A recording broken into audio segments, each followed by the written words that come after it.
June 10th, Game 5, 2019 Finals, the last game Kevin Durant would ever play in a Warriors uniform. And in this game, he only played 12 minutes, scoring 11 points due to him suffering a ruptured Achilles. And that right there is a moment in NBA history that will always stick out as a turning point in Kevin Durant's career. But in the moment right then, we had no idea what this meant for Kevin Durant and his basketball future. Was he going to leave the Golden State Warriors? Would he be back for the 2020 season? And would he ever be the same player that he was in the 2019 playoffs? As in the 2019 playoffs, Kevin Durant was playing the best basketball of his career, and in my opinion at that point, he was the best player in the NBA, putting up some eye-popping stats on crazy efficiency. And that ruptured Achilles was quite literally a death blow for the Warriors as well as KD's Golden State career, as he would never play another second with Steph Curry or that Warriors team. And historically for Kevin Durant, this was not good news in the slightest, as in the past 25 years, when an all-star caliber player suffers an Achilles injury, he very rarely, if ever, gets back to his all-star form. You have Boogie Cousins in 2018, who was never the same, Kobe in 2013, Chauncey Billups in 2012, Elton Brand in 07, Patrick Ewing in 99, Isaiah Thomas in 94, and Dominique Wilkins in 92.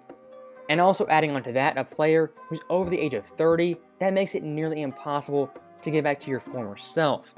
Now in NBA history, there actually is one player who recovered in some ways from that Achilles injury, that being Dominique Wilkins. As after his injury, he averaged 29.9 points per game, and the following year, 26 points per game. But after those 2 years, Dominique was never really the same, and he didn't have that same athletic burst that he once had. And out of all the players who had this injury, Kevin Durant was a unique body type that could add some added problems for recovering from this injury. And like you guys know, in 2020, KD would never suit up in a Brooklyn Nets uniform. But throughout the year, workout tapes were released, and you could see Kevin Durant getting back to his old self, shooting jumpers, as well as driving to the basket and finishing at the rim. But like many NBA players, when you're playing in a gym by yourself with little resistance, you can look a lot better than you actually are. So still at this point, the jury was out if Kevin Durant could ever return to his former self. Now fast forward to 2021 and KD would finally get back on an NBA court. And this year for Brooklyn, he would average 26.9 points per game, 7.1 boards, 5.6 assists on 53, 45, and 88 splits, which stats-wise is actually better than his 3 years in Golden State. And even looking at that right there, for KD to come back and average over 25 points per game while putting up those type of shooting splits, that on its own is amazing and definitely should be recognized from NBA fans. And at this point right here, KD, coming back a year later, had already surpassed everyone's expectations post-injury. And looking to the 2021 playoffs, once again KD would take it up a notch, this time averaging a career high 33 points per game on near 50, 40, 90 splits.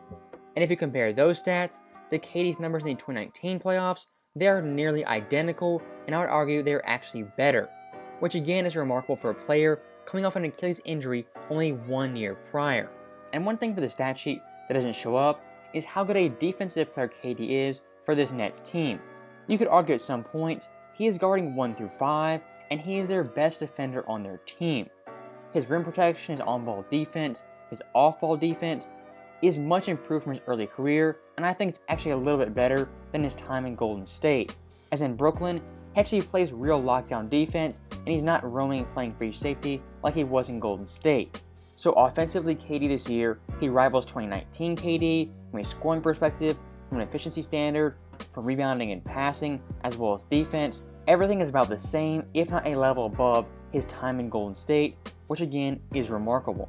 And I don't want to be too hyperbolic and too overreactive, but tonight Kevin Durant in Game 5 versus the Bucks, without Kyrie Irving and with James Harden on one leg, had arguably the best game of his career with 49 points, 17 boards, 10 assists on 70% shooting. And in this game, he played all 48 minutes, he controlled the pace, he was great on defense, and he never faltered under pressure. And from an offensive perspective, this might have been the most flawless game ever for a player in NBA history. I'm not exaggerating, Kevin Durant, he was that good for this Nets team. And I think the added context of Kyrie being out, as it was Harden being hurt, also adds to the importance of this game. And in my opinion, I think this game from KD, looking at it from an overall basketball perspective, this is the best game of his career given the circumstances and the overall context. And if you want to look at purely the stats, KD in this game had a Nets record for points in a playoff game at 49. He was the first player since Kobe to play all 48 minutes and score 48 plus points. He was the first player ever to play a 45, 15, and 10 game. He had 30 points in the second half. That's a Nets record for the last 25 years. He had the third highest field goal percentage at 69% in a triple-double game. And he had the second most points ever in a triple-double playoff game. So stats-wise, eye test-wise, KD this game checked all the boxes. And I think the narrative that he couldn't carry teams was effectively ended tonight in Brooklyn. So once again, I'm very happy to see KD playing at this high level once again. And if I had to pick a player right now who's been the best performer of the 2019 playoffs, I would go with Kevin Durant over everyone else. And depending on how they finish the year, I think KD, he's probably going to be seen as the best player in the world going into the 2022 season. And going back to Game 5 versus the Bucks, where KD had 49 points, I think that game right there was on the level of guys like MJ, LeBron, Kobe, Hakeem, and Bird. From an overall perspective, those guys, they controlled every aspect of the game, and they were in control every single minute. And comparing him to Giannis in this game, he was great and he was good, but you could see the drastic gap with someone like him and KD. There's simply levels to how great a superstar is, and Kevin Durant right now is on his own level of greatness. And as it stands right now, KD is the only player post-Achilles injury to average over 30 points per game in a playoff run.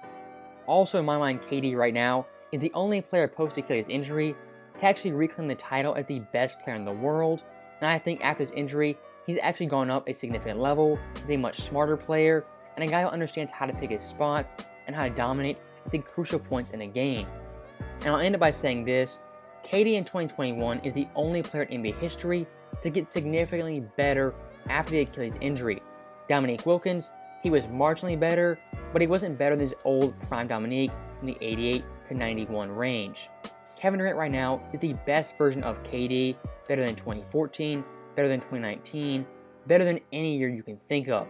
Brooklyn KD is the best player in the world, the best version of Kevin Durant, and the best player ever to recover from an Achilles injury. That right there is amazing and a remarkable story for one Kevin Durant. So that right there is all I have to say. I'm still trying to recover from that great performance, scoring 49 points versus the Bucks. It was an all-time great game, an all-time great KD performance. Let me know your guys' thoughts below, and as always, thank you guys for watching. Hope you enjoyed it. I'll see you guys next time.